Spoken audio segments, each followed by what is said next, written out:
Good morning, students. We have finished nomenclature of functional group and compounds containing polyfunctional group, in which we have studied that first of all we have to select the types of functional group and decide which one is senior on the basis of priority table, which is based on the reactivity of the chemical compounds. Okay, and the functional group which is senior, which is at a higher priority, is taken in main chain, and that functional group which is junior is taken as a substituent and for which prefix is used. Let us study the nomenclature of benzene and its substituent ना। जैसे आपका ये phenol हो गया, जैसे ये benzene हो गया, इसमें OH लगा हुआ है तो हाइड्रोक्सी बेंजीन कह सकते हैं, लेकिन इसको हम लोग आयुपैक की तरफ से क्या बोलते हैं, फेनॉल बोलते हैं। ठीक है, ये दूसरा कंपाउंड हो गया आपका। तो ये हो गया आपका मिथाइल ग्रुप, ये हो गया आपका बेंजीन, तो इसको हम लोग मिथाइल बेंजीन कहते हैं, लेकिन ये फेमस है किस नाम से, तो टोल्यूइन से ना। ये आपको एमिनो ग्रुप है, ये बेंजीन है, इसको हम लोग एमिनो बेंजीन कह सकते हैं। ऐसे फेमस है यह एनिलीन के नाम से ना। ये मिथॉक्सी बेंजीन हो गया ना, इसमें larger number of carbon atom है, इसमें smaller number of carbon atom है। जो स्मॉलर एक तरह का ये ईथर हो गया, तो ईथर में ये क्या हो गया, मिथॉक्सी, ये हो गया बेंजीन, तो इसको मिथॉक्सी बेंजीन कह दिए, लेकिन ये फेमस है किस नाम से, एनिसोल के नाम से। ठीक है, अब ये आपका कंपाउंड हो गया, देखिए विनाइल ग्रुप है और ये बेंजीन हो गया, तो विनाइल बेंजीन कह सकते हैं, लेकिन ये फेमस किस नाम से है, स्टाइरिन के नाम से है। तो ये स्टाइरिन याद रखना, 12th में इसकी जरूरत पड़ेगी पॉलीमर चैप्टर में ना। वहां पर आपका बुना एस एक पॉलीमर आता है, ठीक है, ब्यूटाडाइन एंड स्टाइरिन। ठीक है, तो यहाँ पर वो स्टाइरिन ये वर्ड आता है वहां, तो ये यहाँ पर अगर पढ़ा हुआ रहेगा तो वहां पर आपको याद रखने में आसानी होगा। दूसरा कंपाउंड ये है, तो इसमें कीटोनिक ग्रुप है इसका, ये हो गया मिथाइल, ये हो गया फिनाइल, तो मिथाइल फिनाइल कीटोन कह सकते हैं, लेकिन यह फेमस है किस नाम से, तो एसिटोफेनोन के नाम से यह फेमस है। ठीक है, कोई बच्चा ज्वाइन करना चाह रहा है, इसको ज्वाइन करा दीजिए, शुभम कुमार है।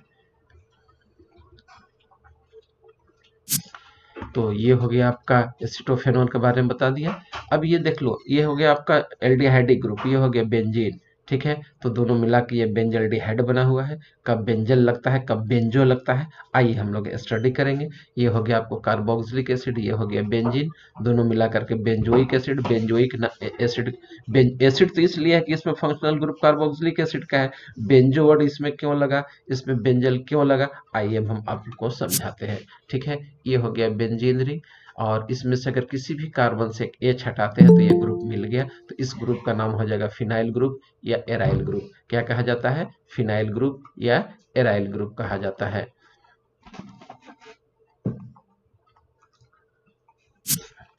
अब देखो, जिस तरह से अल्केन से अल्काइल बनता था, उसी तरह बेंजीन का जो ग्रुप होता है इन जनरल एराइल कहला जाता है, लेकिन इसके लिए जब हम लोग नाम लिखते हैं तो फिनाइल लिखा जाता है। इस कंपाउंड को हम लोग टॉल्यूइन या मिथाइल बेंजीन कहते हैं। अगर आप हाइड्रोजन रिप्लेस करते हैं किसी भी बेंजीन रिंग से, तो ये ग्रुप बन सकता है।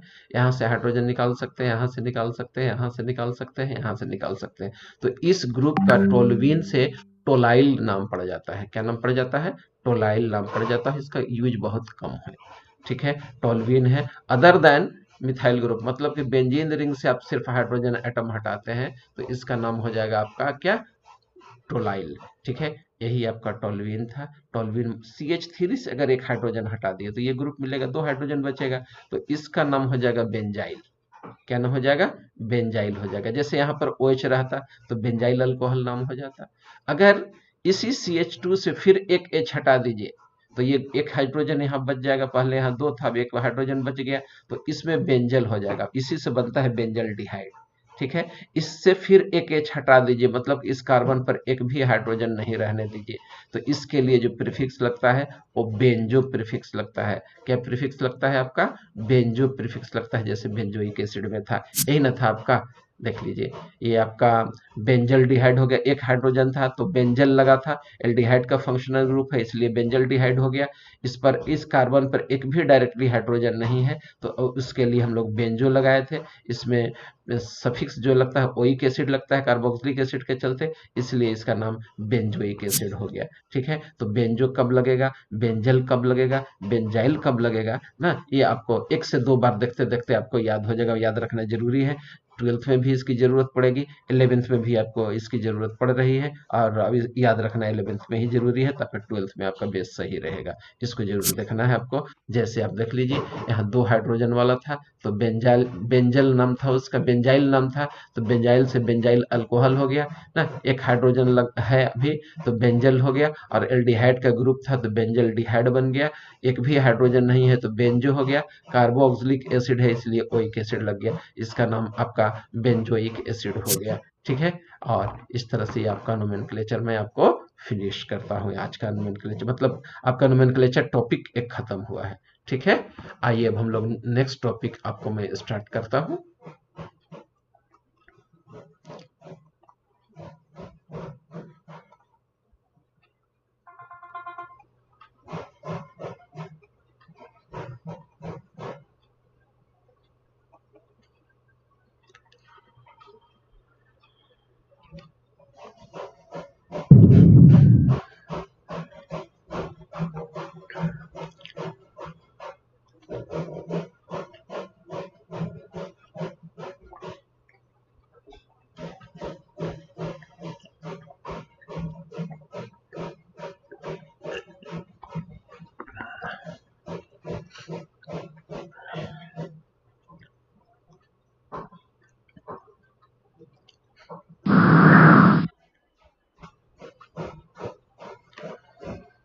Today, after finishing the nomenclature, I will start your next topic, that is isomerism. Before studying the isomerism, we have to recall nomenclature.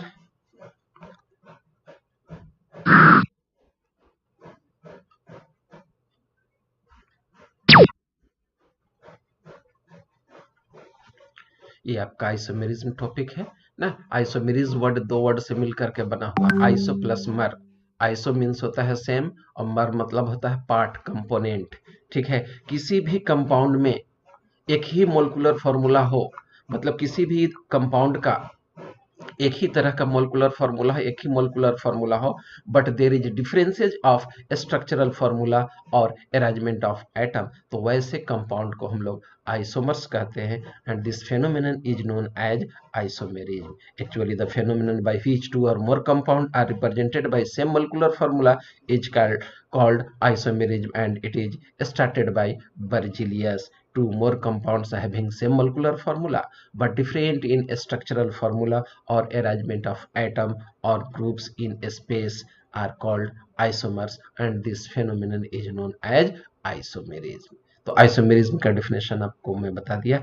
Iso means same और मर्स मीन्स कंपोनेंट या part होता है, मतलब कि वैसे कंपाउंड जिनका स्ट्रक्चरल फार्मूला क्या, molecular formula क्या हो, सेम हो, लेकिन क्या हो डिफरेंसेज, स्ट्रक्चरल फार्मूला में डिफरेंसेज हो, या उसके एटम या ग्रुप के अरेंजमेंट जो स्पेस में होता है उसमें डिफरेंसेज हो। ठीक है, तो वैसे कंपाउंड को हम लोग आइसोमर्स कहते हैं। कुछ लोग डिफिनेशन इस तरह से आइसोमर्स का पढ़ा देते हैं, कैसे पढ़ाते हैं, compounds having same molecular formula but different structural formula are called isomers. यह एब्सोल्युटली राइट डेफिनेशन नहीं है। बहुत सारे ऐसे कंपाउंड मिलेंगे जिनका मोलिकुलर फार्मूला भी सेम रहेगा, स्ट्रक्चरल फार्मूला भी सेम रहेगा, ठीक है, फिर भी वो आइसोमर्स होते हैं। ठीक है, जैसे मैं एक एग्जांपल दे करके आपको समझाता हूं क्यों डिफिनेशन गलत होता है। जैसे आप देख लीजिए, CH3 CH double bond CH CH3 यानी 2 ब्यूटीन में ले लिया। इस कंपाउंड का नाम आपका 2 ब्यूटीन है। अब इसको हम लोग दो तरह से लिख सकते हैं।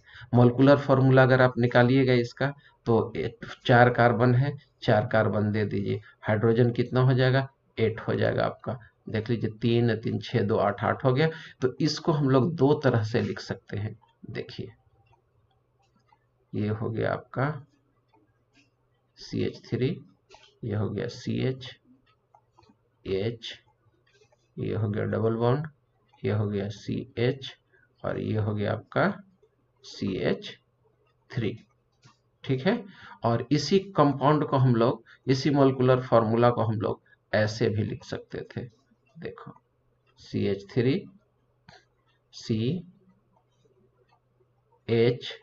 डबल बॉन्ड CH, और ये हो गया आपका CH3, दोनों 2 ब्यूटीन है ना। आईयूपैक नेम दोनों का एकदम सेम है, कोई दिक्कत नहीं आईयूपैक में, एक ही दोनों का है, तो कंपाउंड तो दोनों एक ही हो गया। मोलिकुलर फार्मूला दोनों का C4H8 है, ठीक है। इसके बाद स्ट्रक्चरल फार्मूला देख लो, CH3CH, CH3CH double bond CH, double bond CH, फिर CH3, फिर CH3, तो मोलिकुलर फार्मूला और स्ट्रक्चरल फार्मूला सेम है, फिर भी दीज आर आइसोमर्स। ठीक है, तो वो डेफिनेशन इसमें फिट नहीं होता है, गलत हो जाता है। इसीलिए हम लोग जब आइसोमेरिज्म का डेफिनेशन करते हैं, डिफाइन करते हैं, तो करते हैं compounds having same molecular formula और डिफरेंट स्ट्रक्चरल फार्मूला और स्पेशल अरेंजमेंट ऑफ एटम और ग्रुप। स्पेशल का मतलब होता है स्पेस, ठीक है।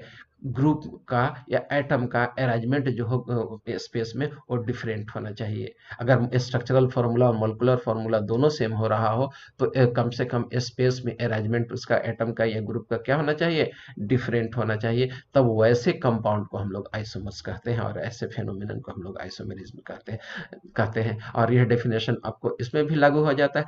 thus those compound having same molecular formula and different structural formula or arrangement, different arrangement of atom or group in the space are called isomers, and this phenomenon is known as isomerism. Let us see another example. C2H6O है आपका, ये C2H6O है, इसमें हम लोग दो तरह से इसको लिख सकते हैं ना। देखो ये इथाइल अल्कोहल है, और ये आपका क्या हो गया, मिथॉक्सी मीथेन हो गया। ठीक है, तो ये ईथर हो गया, और ये आपको अल्कोहल हो गया। एक ही कंपाउंड से, एक ही मोलिकुलर फार्मूला से दो डिफरेंट स्ट्रक्चरल फार्मूला निकल रहा है यहाँ पर, अर्थात ये दोनों आइसोमर्स हैं। ठीक है, आइए कुछ और हम लोग आइसोमर्स के बारे में हम लोग देखते हैं। ठीक है, क्लासिफिकेशन ऑफ आइसोमेरिज्म हम लोग देखने जा रहे हैं। आइसोमर्स को हम लोग दो कैटेगरी में क्लासिफाई कर देते हैं। पहला है आपका स्ट्रक्चरल आइसोमर्स, और दूसरा है आपका स्टीरियो आइसोमेरिज्म, स्ट्रक्चरल आइसोमर्स, और दूसरा हो गया आपका स्टीरियो आइसोमर्स।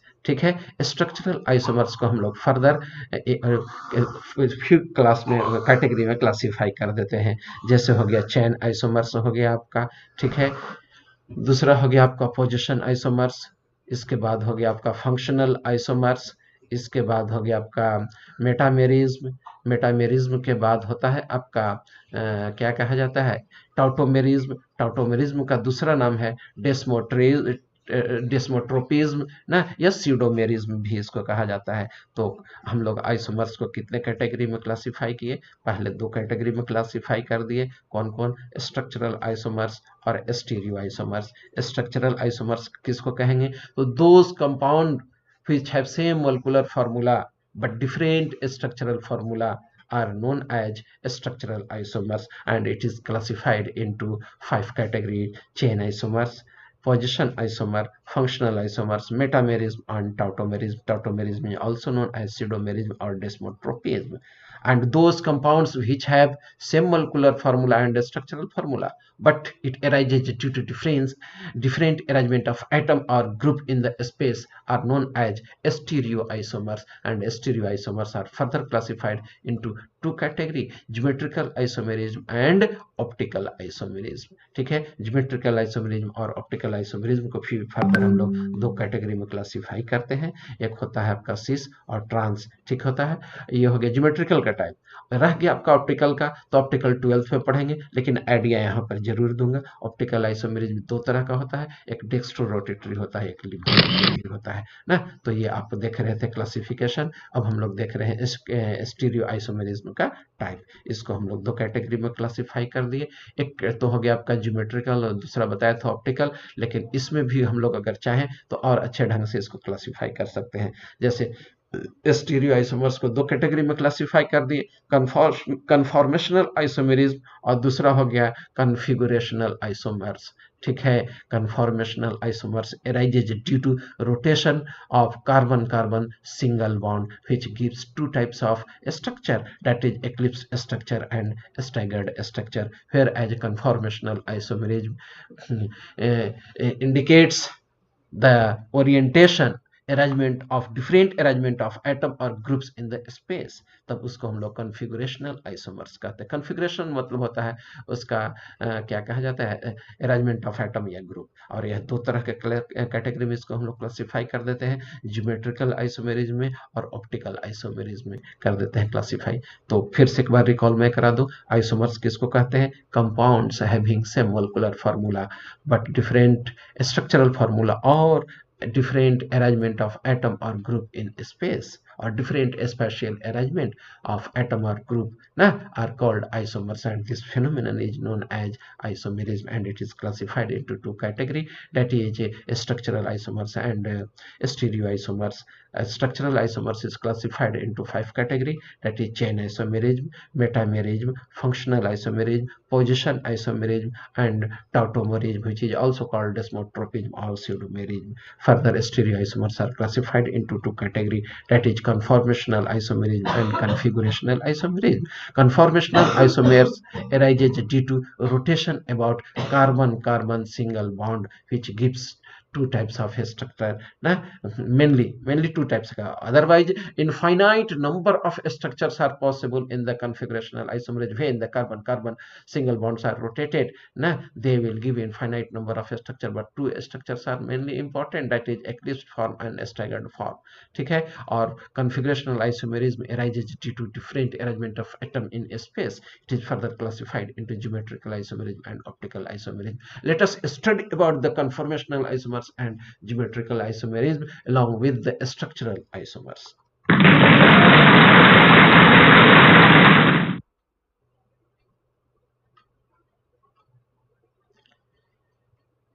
तो ज्योमेट्रिकल आइसोमर्स को हम लोग फर्दर दो कैटेगरी में क्लासिफाई कर देते हैं ना, किसको, आपका कॉन्फ़िगरेशनल आइसोमर्स को। कौन कौन, तो ज्योमेट्रिकल आइसोमेरिज्म और ऑप्टिकल आइसोमेरिज्म। ज्योमेट्रिकल आइसोमेरिज्म भी आपका दो तरह का होता है, ऑप्टिकल आइसोमेरिज्म भी दो तरह का होता है। ज्योमेट्रिकल में एक आपका सिस कहलाता है, दूसरा ट्रांस कहलाता है। सिस को हम लोग सीन भी कहते हैं और ट्रांस को एंटी भी कहते हैं। कब सिस कहेंगे कब एंटी कहेंगे, इसके बारे में हम लोग स्टडी यहाँ करेंगे। यानी कि ज्योमेट्रिकल आइसोमेरिज्म दो तरह का, सिस फॉर्म और ट्रांसफॉर्म, और ऑप्टिकल आइसोमेरिज्म दो तरह का, डेक्स्ट्रो रोटेटरी और लिबो रोटेटरी, ठीक है। Cis form is also called syn form और Z form. Z word is taken from जुसामेन। जुसामेन का मतलब होता है ऑन द सेम साइड, ठीक है। और हो गया एंटी, एंटी मतलब होता है अगेंस्ट। अगर कोई भी दो सिमिलर ग्रुप्स वाले अगर एक क्रॉस हो तो उसको ट्रांसफॉर्म कहेंगे या एंटी फॉर्म कहेंगे। इसको हम लोग ई फॉर्म भी कहते हैं। ई वर्ड, ई अल्फ़ाबेट लिया गया हुआ है, वो आपका लैटिन वर्ड से लिया गया है, जैसे जेड था जुसामेन से, और ई उसी तरह से एंटीजन से लिया गया है। ई स्टैंड्स फॉर एंटीजन। एंटीजन का मतलब भी होता है एक क्रॉस ना, ट्रांस, ठीक है। इसको एंटी फॉर्म भी हम लोग कहते हैं। अब हम लोग फिर से एक एक करके जितने भी क्लासिफिकेशन पढ़े उसके बारे में हम लोग स्टडी करेंगे, ठीक है।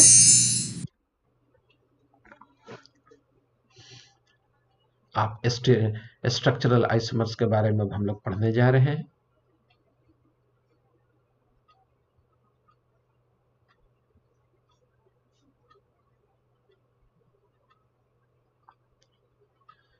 This type of isomerism arises due to different in structure of the compound, but they have same molecular formula. Thus, structural isomers can be defined as those compounds we have same molecular formula, but different structural formula are called structural isomerism, ठीक है।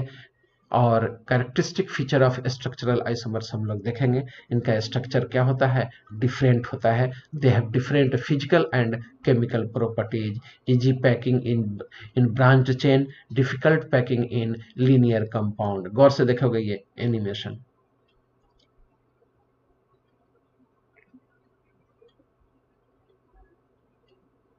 इसमें branching था तो देखो packing, इसमें branching के case में packing देखो, अगर कोई ब्रांचिंग है तो उसमें पैकिंग इजी होता है, ठीक है। लेकिन अगर लीनियर स्ट्रक्चर है तो उसमें पैकिंग वेरी डिफिकल्ट होता है। कैसे डिफिकल्ट होता है वो देखो, जैसे प्लास्टिक वाला चेयर देख लो, तो प्लास्टिक वाला चेयर टेंट हाउस वाले को देखोगे तो चेयर पर चेयर, चेयर पर चेयर, 100 चेयर लगा देगा, उस पर शरारती बच्चा जाके देखोगे कि बैठ भी जाता है, ठीक है। लेकिन वही टेबल पर टेबल रखोगे तो रहेगा, पैक होगा? नहीं पैक होगा, ठीक है। दो लात मारो तो दो टेबल एक साथ रखा हुआ एक पर एक करके तो वो गिर जाएगा ना। तो अगर ब्रांचिंग हो तो उसमें पैकिंग जो होता है इजी होता है, और अगर कोई लीनियर स्ट्रक्चर हो, लीनियर कंपाउंड हो, तो उसमें ब्रांचिंग जो होता है, ये पैकिंग जो होता है डिफिकल्ट होता है, ठीक है। ये ब्रांच वाला स्ट्रक्चर आप देख रहे थे, जिसमें देखिए पैकिंग पर पैकिंग होता जा रहा है, एक मॉलिक्यूल दूसरे मॉलिक्यूल में फिट हो रहा है, ठीक है। लेकिन लीनियर वाला में देखिए, लीनियर स्ट्रक्चर है ये, एक के बाद एक रखते चले जाइए, बीच में गैप आता चला जाएगा, आपको फिट नहीं होगा,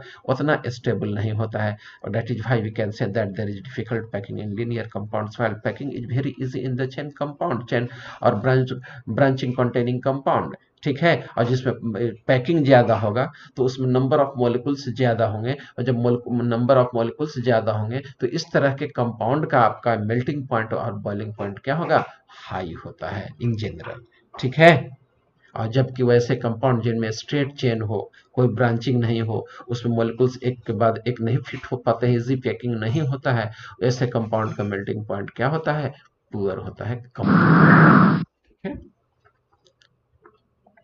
आइए अब हम लोग चेन आइसोमेरिज्म पढ़ते हैं। स्ट्रक्चरल आइसोमेरिज्म का एक पार्ट है आपका चेन आइसोमेरिज्म, ठीक है। तो इसमें जो होता है कैसे होता है, तो इसमें ब्रांचिंग का डिफरेंसेज होता है। It arises due to different in carbon chain, ठीक है, ऑल्सो कॉल्ड न्यूक्लियर आइसोमेरिज्म। इसको हम लोग न्यूक्लियर आइसोमेरिज्म भी कहते हैं, ठीक है। चेन आइसोमेरिज्म क्यों होता है? It is due to different in carbon chain, it is also called nuclear isomerism. Let us see the number of isomers present in C5H12 ना।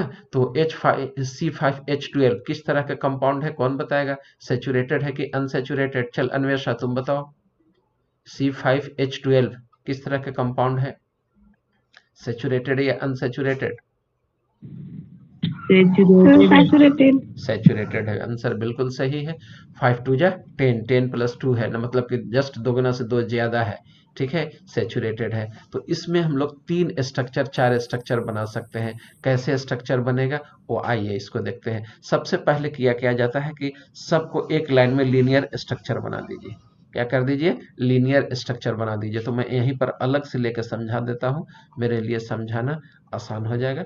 5 कार्बन है, सेचुरेटेड है, कहीं पर डबल बॉन्ड नहीं है, पांचों कार्बन हम ले लिए, ठीक है। 1 2 3 4 5, सेकेंड लास्ट कार्बन को उठाइए, ठीक है, उठा करके इसको यहाँ रख दीजिए, ठीक है। ये पहला स्ट्रक्चर था आपका। दूसरा स्ट्रक्चर आपका तुरंत बन जाएगा इसमें, इसको उठा के इस पर रखें तो अब मेन चेन में कितने कार्बन हो गए? 4 कार्बन ही बचे, तो 4 कार्बन आपका ये हो गया, यहाँ पर आपका ब्रांचिंग हो गया, ठीक है। तो ये था आपका नॉर्मल पेंटेन, इसका नाम लिखिएगा तो क्या हो जाएगा? 2 मिथाइल ब्यूटेन, ठीक है। अगर इस ग्रुप को उठा करके यहाँ पर रखते हैं ना, तो नाम वही होगा, 2 मिथाइल ब्यूटेन ही रह जाता, अर्थात यह स्ट्रक्चर नहीं बन पाएगा। तब करते क्या है कि अब इधर वाले इस सेकेंड लास्ट को उठाइए और उठा के इस कार्बन पर रख दीजिए। तो इस कार्बन पर रखिएगा तो देखिए, ठीक है, मेन चेन में कितने कार्बन बच गए? 3 कार्बन बच गया, ठीक है। ये हो गया आपका ऐसे, ये हो गया ऐसे, ठीक है। ये तो 2 डाइमिथाइल प्रोपेन, यही ना हो गया IUPAC name, 2 dimethyl propane IUPAC name हो गया, यही स्ट्रक्चर आपका बन गया। तो 3 आइसोमर्स इसमें बन गए, कौन कौन? नॉर्मल पेंटेन ना, और दूसरा बन गया क्या? 2 मिथाइल ब्यूटेन, और तीसरा बन गया 2 डाइमिथाइल प्रोपेन। कॉमन सिस्टम में नॉर्मल पेंटेन, ये हो गया आपका आइसोपेंटेन, ये हो गया नियोपेंटेन। आइसो कब लगता है? जब सेकेंड लास्ट पर एक ही मिथाइल ग्रुप लगा हुआ हो तो आइसो लगा था। नियो कब लगा था? जब सेकेंड लास्ट कार्बन पर 2 मिथाइल ग्रुप लगा हुआ हो तो उसको हम लोग क्या कहते हैं? आपको नियो वर्ड उसमें प्रीफिक्स लगा था, इसीलिए इसका नाम नियोपेंटेन हो गया। Chain isomerism is further classified into 2 category, that is open chain and ring chain. ठीक है। ओपन चेन जिसमें हम लोग एसाइक्लिक कंपाउंड कहे थे, रिंग चेन को क्या कहे थे, साइक्लिक कंपाउंड कहे थे। ठीक है, तो आपका चेन आइसोमर्स में दो कैटेगरी और हो सकता है, कौन कौन, ओपन चेन हो सकता है और आपका रिंग चेन हो सकता है। आइए अब हम लोग देखते हैं ये ओपन चेन और रिंग चेन का एग्जाम्पल। ठीक है,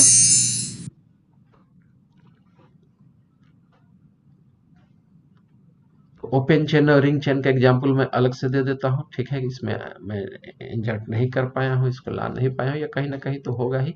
ठीक है, तो मैं उसको दे देता हूँ, जैसे आप देख लो। अच्छा, इसको आने दो, पहले आने दो, इसके बाद मैं बताता हूँ।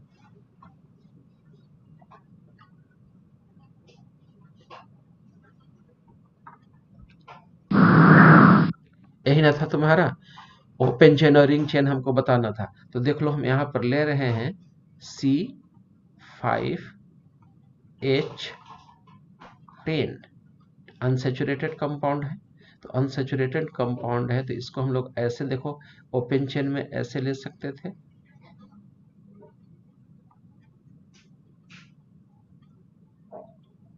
ये 2 पेंटीन हो गया, 1 पेंटीन हो जाएगा तो खरी तो पोजिशनल आइसोमर्स में आ जाएगा। लेकिन इस कंपाउंड को तो एक ओपन चेन में हम लोग ले लिए और दूसरा क्लोज रिंग में हम लोग ले सकते हैं, रिंग चेन में ले सकते हैं। देखो ऐसे, साइक्लोपेंटेन दोनों का मोलेकुलर फार्मूला सेम हो जाएगा। ठीक है, स्ट्रक्चरल सिर्फ अलग अलग हो रहा है। तो ये हो गया ओपन चेन तुम्हारा, ये हो गया रिंग। ठीक है, और इसमें चाहे तो हम लोग इसको ऐसे भी लिख सकते थे, देख लो, साइक्लोब्यूटेन ले लेते और साइक्लोब्यूटेन में एक मिथाइल ग्रुप लगा देते, देखो ऐसे। तो ये हो सकता था। तो चेन आइसोमर्स में दो कैटेगरी हो गया, ओपन चेन आइसोमेरिज्म और रिंग चेन आइसोमेरिज्म। और अब हम लोग देखने जा रहे हैं नेक्स्ट आइसोमर। ठीक है, वो है आपका पोजिशनल आइसोमर। तो पोजिशनल आइसोमर्स किसको कहते हैं, compounds having same molecular formula but different structural formula, and this structural formula is different only due to position of the functional group. ठीक है, डिफरेंट पोजीशन के वजह से या सब्स्टिट्यूएंट के पोजीशन डिफरेंट हो जाए तो उसको हम लोग पोजिशनल आइसोमेरिज्म कहते हैं ना। क्यों होता है, it arises due to different position of group और सब्स्टिट्यूएंट। या तो फंक्शनल ग्रुप का पोजीशन डिफर करने लग जाए या सब्स्टिट्यूएंट का आपका पोजीशन चेंज होने लगे, तो वैसे कंपाउंड को हम लोग पोजीशन आइसोमर्स कहते हैं। ठीक है, जैसे एग्जांपल हो गया 1 ब्यूटेनॉल एंड 2 ब्यूटेनॉल ना, पोजीशन का डिफरेंसेज है यहाँ पर अलग अलग है। ऑर्थोक्रोसोल और मेटाक्रोसोल, ये ऑर्थो और मेटा पोजीशन का होता है। ये और ऑर्थो और मेटा पोजीशन क्या है ना, पोजिशनल आइसोमेरिज्म में हम बताएंगे यहाँ पर। ठीक है, तो हाँ, तो पोजिशन आइसोमर्स तो आप देखिए लिए, साथ साथ यहीं पर आपका फंक्शनल आइसोमेरिज्म आ रहा है। तो पोजिशन आइसोमर्स में थोड़ा और इसको समझाता हूँ। जैसे 1 ब्यूटेनॉल है और 2 ब्यूटेनॉल है, तो 1 ब्यूटे पहले तो देख लीजिए आप, ये हो गया C4H9OH, ये कंपाउंड हम लोग लिख लिए। ठीक है, इसको हम लोग दो तरह से लिख सकते हैं। कैसे, देखो 1 2 3, ये हो गया 4 और ये हो गया आपका OH। ठीक है, फर्स्ट पोजीशन पर है OH, तो 1 ब्यूटेनॉल हो गया। इसी को हम लोग ऐसे लिख सकते थे 1 2 3 और ये हो गया आपका 4 ना। यहाँ पर OH हम 2 पर लगा दिए। ठीक है, तो ये हो गया 2 फेनॉल, ये 2 ब्यूटेनॉल हो गया। ठीक है, तो ये पोजीशन का डिफरेंसेज है। ऐसे कंपाउंड्स को हम लोग पोजीशन आइसोमेरिज्म कहते हैं। ठीक है, अब हम लोग का नेक्स्ट फंक्शनल ग्रुप है, आपका नेक्स्ट आइसोमर्स का टाइप है फंक्शनल आइसोमेरिज्म। फंक्शनल आइसोमेरिज्म किसको कहते हैं, तो वैसे कंपाउंड जिनका मोलेकुलर फार्मूला सेम हो लेकिन फंक्शनल ग्रुप अलग अलग हो, एक ही मोलेकुलर फार्मूला से डिफरेंट फंक्शनल ग्रुप मिल रहा हो, तो वैसे कंपाउंड को हम लोग फंक्शनल आइसोमर्स कहते हैं और इस फेनोमेनन को हम लोग फंक्शनल आइसोमेरिज्म कहते हैं। ठीक है, फॉर एग्जांपल देख लो, अल्कोहल का जब भी आपका फंक्शनल आइसोमर्स बनेगा तो ईथर के साथ बनेगा, याद रखना। एल्डिहाइड का जब भी बनेगा तो कीटोन के साथ बनेगा। कार्बोक्सिलिक एसिड का जब भी बनेगा तो ईस्टर के साथ बनेगा। अमीन का अमीन ही के साथ होता है, 1 डिग्री 2 डिग्री 3 डिग्री अमीन बनेगा। और इसकी पहचान कैसे करते हैं, तो इसका जनरल फॉर्मूला से हम लोग इसकी पहचान कर लेते हैं। ठीक है, नेक्स्ट आइसोमर से आपका मेटामेरिज्म।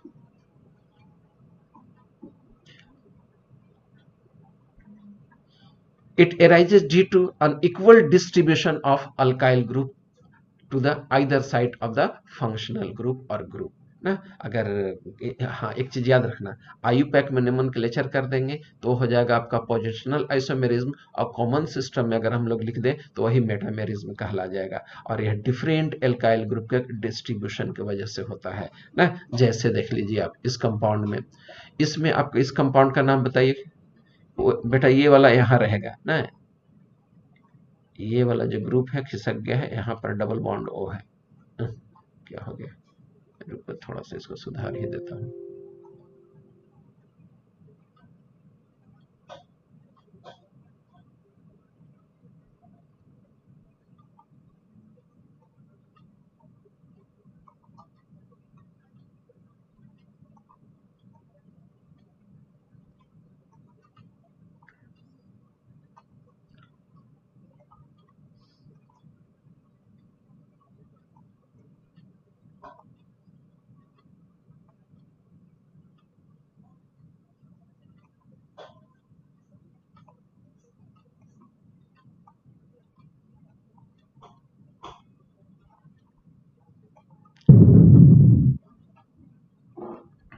तो देखो मेटामेरिज में मैं बता रहा था कि unequal distribution of alkyl group होता है, ठीक है। जैसे कि इसमें देखो इधर इथाइल ग्रुप है, और इस फंक्शनल के इस साइड भी दाहिने तरफ भी इथाइल ग्रुप है। इसमें देखो एक साइड मिथाइल ग्रुप है तो एक तरफ प्रोपाइल ग्रुप है ना। डिफरेंट यानी unequal distribution of carbon atom होता हो टुवर्ड्स द फंक्शनल ग्रुप, तो वैसे आइसोमर्स को हम लोग मेटामेरिज्म कहते हैं ना। जैसे इसका नाम क्या हो जाएगा, अगर इसी को हम लोग नाम ऐसे लिख दे, आयु पैक में लिख दें, तो आयु पैक में नाम क्या हो जाएगा इसका, 3 पेंटेनोन, और ये हो गया 2 पेंटेनोन। तो ये पोजिशनल आइसोमेरिज्म भी हो गया। लेकिन अगर कॉमन सिस्टम में लिख दें डाइथाइल कीटोन और हो गया मिथाइल प्रोपाइल कीटोन, तो ये हो गया आपका मेटामेरिज्म, ठीक है। नेक्स्ट आपका टाइप है टाउटोमेरिज्म, ठीक है। तो टाउटोमेरिज्म क्या होता है, आइए इसके बारे में हम लोग जानते हैं। तो इसको पढ़ाने से पहले मैं चाह रहा हूं कि फंक्शनल आइसोमेरिज्म जो आया था उसके बारे में मैं आपको चर्चा कर दूं, ठीक है, ताकि आपको ये दिक्कत नहीं हो।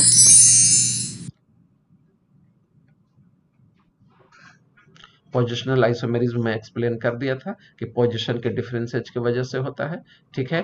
अब हमको बताना था फंक्शनल आइसोमेरिज्म। तो फंक्शनल आइसोमेरिज्म में आप लोगों को ये बताया था कि फंक्शनल आइसोमेरिज्म जो होता है it arises due to different functional group. एक ही मोलिकुलर फॉर्मूला है और उससे डिफरेंट फंक्शनल ग्रुप बन रहा हो, तो वैसे कंपाउंड को हम लोग फंक्शनल आइसोमर्स कहते हैं। और फंक्शनल आइसोमर्स जो होता है अल्कोहल का हमेशा ईथर के साथ होगा और ईथर का अल्कोहल के साथ होगा, एल्डिहाइड का कीटोन के साथ होगा, ठीक है, और कीटोन का एल्डिहाइड के साथ होगा। कार्बोक्सिलिक एसिड का आपको ईस्टर के साथ होगा, और ईस्टर का आपको ये हमेशा होगा कार्बोक्सिलिक एसिड का सिर्फ एमीन का अमीन के साथ होता है। चलिए एग्जाम्पल, हाँ कैसे पहचानेंगे, तो एग्जाम्पल के साथ हम लोग पहचानेंगे ही। तो इसका जनरल फॉर्मूला जो होता है इस फॉर्मेट में ये रहेगा, CnH2n, ठीक है,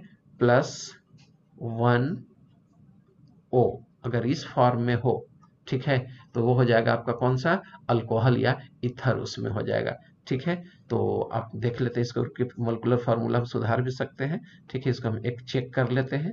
जैसे हो गया हम लोगों के पास है ये CH3, और ये हो गया आपका CH2, ये हो गया OH, यानी कि कितना हाइड्रोजन हो गया हम लोग के पास, 6 हो गया। तो यहाँ पर 2 होगा बेटा, ठीक है, यहाँ 2 हो गया, तब ऑक्सीजन है ये, ठीक है। CnH2n+2O के अगर फॉर्मेट में हो तब वो हो जाएगा अल्कोहल या इथर हो जाएगा। जैसे ये कंपाउंड है तो देखो कार्बन कितना है, 2 है, इसमें कार्बन कितने हैं आपको, तो 2 कार्बन हो गए। हाइड्रोजन कितना हो गया आपका, 6 हाइड्रोजन हो गया, 1 ऑक्सीजन हो गया, ठीक है। 1 ऑक्सीजन है, 3 2 5 1 6 ऑक्सीजन हो गया। इसको अल्कोहल में बना दिए तो इसमें क्या कहा जाता है आपका, इथाइल अल्कोहल बन गया। इसी कंपाउंड से हम चाहते तो ईथर बना सकते थे। कैसे ईथर बनेगा, तो देखिए CH3O CH3, तो ये ईथर बन गया आपका, ठीक है। तो अल्कोहल का जब भी होगा तो ईथर से होगा, ईथर का जब भी होगा तो अल्कोहल के साथ होगा। ठीक है, एक एग्जाम्पल मैं दिखला दिया। ठीक है, अब आइए एल्डिहाइड और कीटोन का एग्जाम्पल मैं दिखलाता हूँ। एल्डिहाइड अगर कीटोन का हो तो इसका जनरल फार्मूला जो होगा ये होगा CnH2n +1। यहाँ आपका +2 था, ये +2, यहाँ +1 O लिखा हुआ रहेगा, तो समझ जाइए कि वो आपका एल्डिहाइड या कीटोन के फॉर्मेट में है। ठीक है, तो आइए मुझे रब करने दीजिए, थोड़ा सा मैं रब कर दूं तो मेरा ब्लैक बोर्ड थोड़ा खाली हो जाएगा।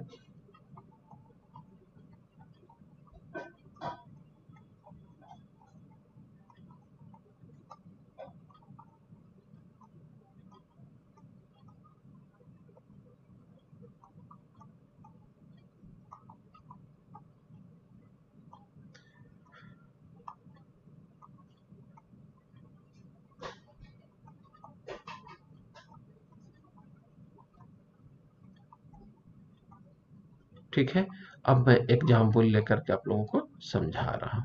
जैसे C2H5O, दोगुना से एक ज्यादा हाइड्रोजन है, एक ऑक्सीजन हो गया।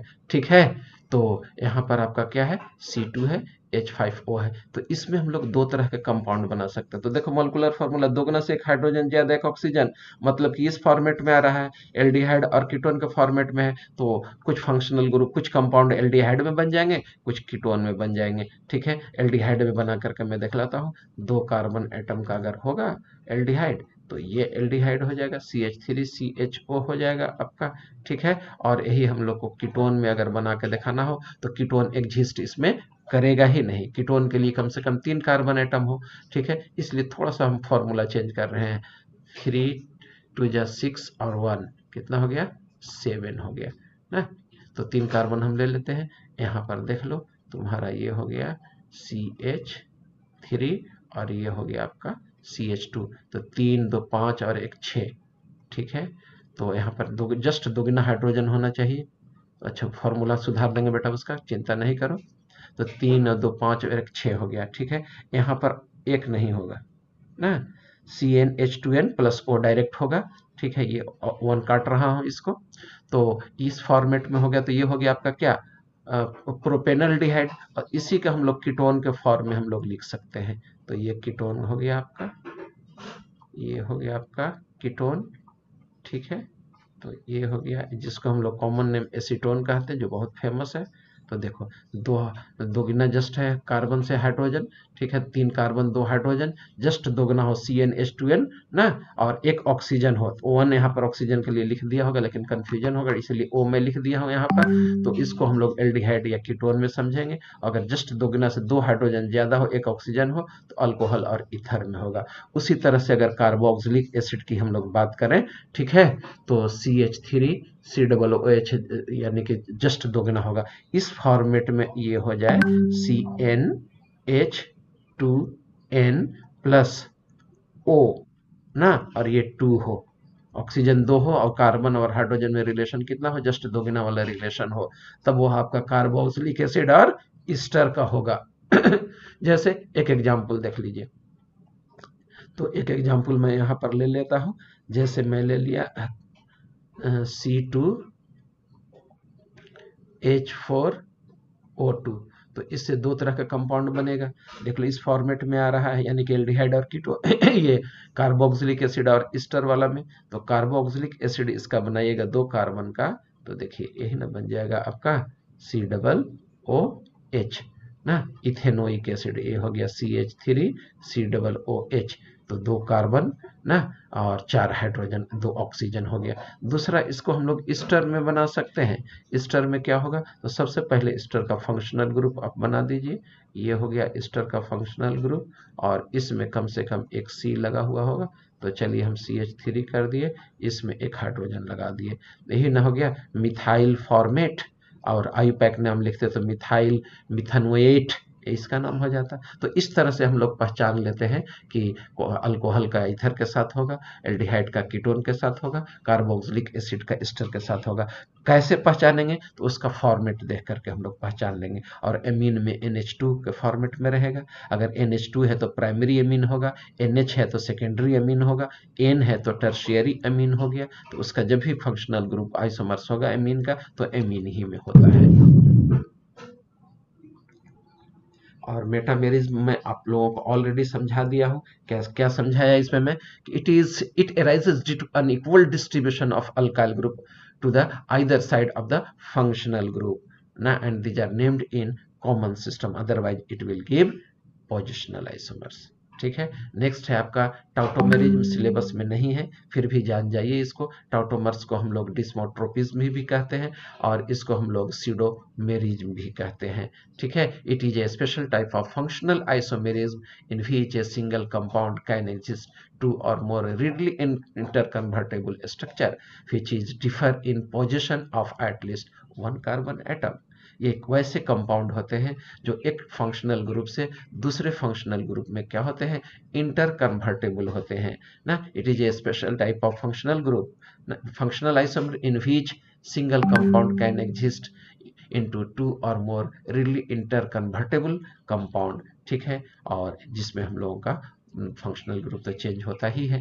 ठीक है। फॉर्म से दूसरे फॉर्म में ये इंटर कन्वर्टेबल होते हैं। जैसे देख लो यहाँ पर ये आप इस कंपाउंड का नाम हो गया एसिटल्डिहाइड या इथेनॉल हो गया और इसको हम लोग इनॉल में बदल दिए। कैसे बदलता है वो देखो, यहाँ पर डबल बॉन्ड है, सिंस ये ऑक्सीजन है, since the electronegativity of oxygen is greater than that of the carbon atom due to high electronegativity of oxygen and weak bond that is pi bond. ठीक है। तो जहाँ डबल बॉन्ड होता है वहां पर पाई बॉन्ड और सिग्मा बॉन्ड होता है। Since the pi bond is very weak bond it will be shifted toward this oxygen atom so that this oxygen will get negative charge and this carbon will get positive charge ना। कैसे हुआ आइए मैं आप लोगों को समझाता हूँ।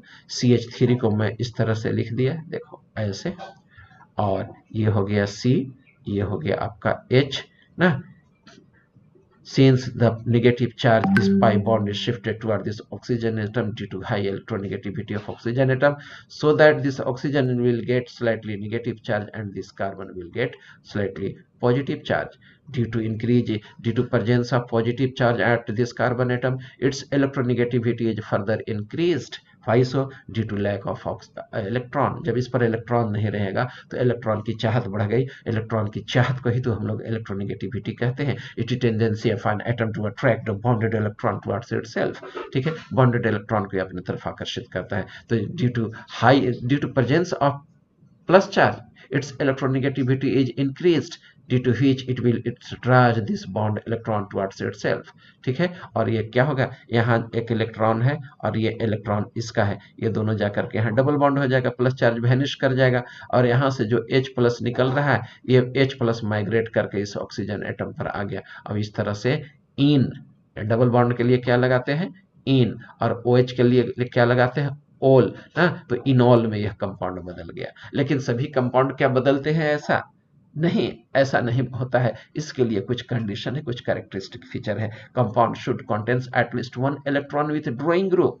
कंपाउंड के पास कम से कम एक इलेक्ट्रॉन विथ ड्रॉइंग ग्रुप होना चाहिए। तो इलेक्ट्रॉन विथ ड्रॉइंग ग्रुप किसको कहते हैं, those group which withdraws electron, जो अपने तरफ इलेक्ट्रॉन को खींचता हो, वैसे ग्रुप को हम लोग इलेक्ट्रॉन विथड्रॉइंग ग्रुप कहते हैं। ठीक है। Compound should contain at least one alpha hydrogen, और कंपाउंड के पास कम से कम एक अल्फा हाइड्रोजन होना जरूरी है। व्हाट इज अल्फा हाइड्रोजन, तो those hydrogen which is present on alpha carbon is known as alpha hydrogen. What is alpha carbon, तो that carbon which is directly attached to the functional group is known as alpha carbon. In this compound this is electron withdrawing group and it is also a functional group. Since at this functional group this carbon is present which is directly attached, that is why this carbon is alpha carbon। और इसी carbon को हम लोग alpha carbon कह दिए। at this alpha carbon 3 hydrogens are present, thus 3 alpha hydrogen are present at this carbon atom or in this compound। ठीक है। तो दो कंडीशन हो गया, क्या क्या, पहला कि कम से कम एक इलेक्ट्रॉन विथ ड्रॉइंग ग्रुप होना चाहिए। दूसरा कंडीशन क्या हो गया, कम से कम उसके पास एक अल्फा हाइड्रोजन होना चाहिए। चलिए बस आज इतना ही समाप्त करता हूँ। प्रैक्टिस आपको इसमें बहुत ज़्यादा प्रैक्टिस की ज़रूरत होती है, प्रैक्टिस आप कीजिएगा। स्टीरियो आइसोमेरिज्म जो होगा वो मैं कल आप लोगों को बताऊंगा, ना तो हचपच आपको ज़्यादा हो जाएगा। ठीक है, आज की सभा यही मैं समाप्त करता हूँ। ठीक है, लेकिन आप प्रैक्टिस जरूर करेंगे। ठीक है, प्रैक्टिस करना जरूरी है।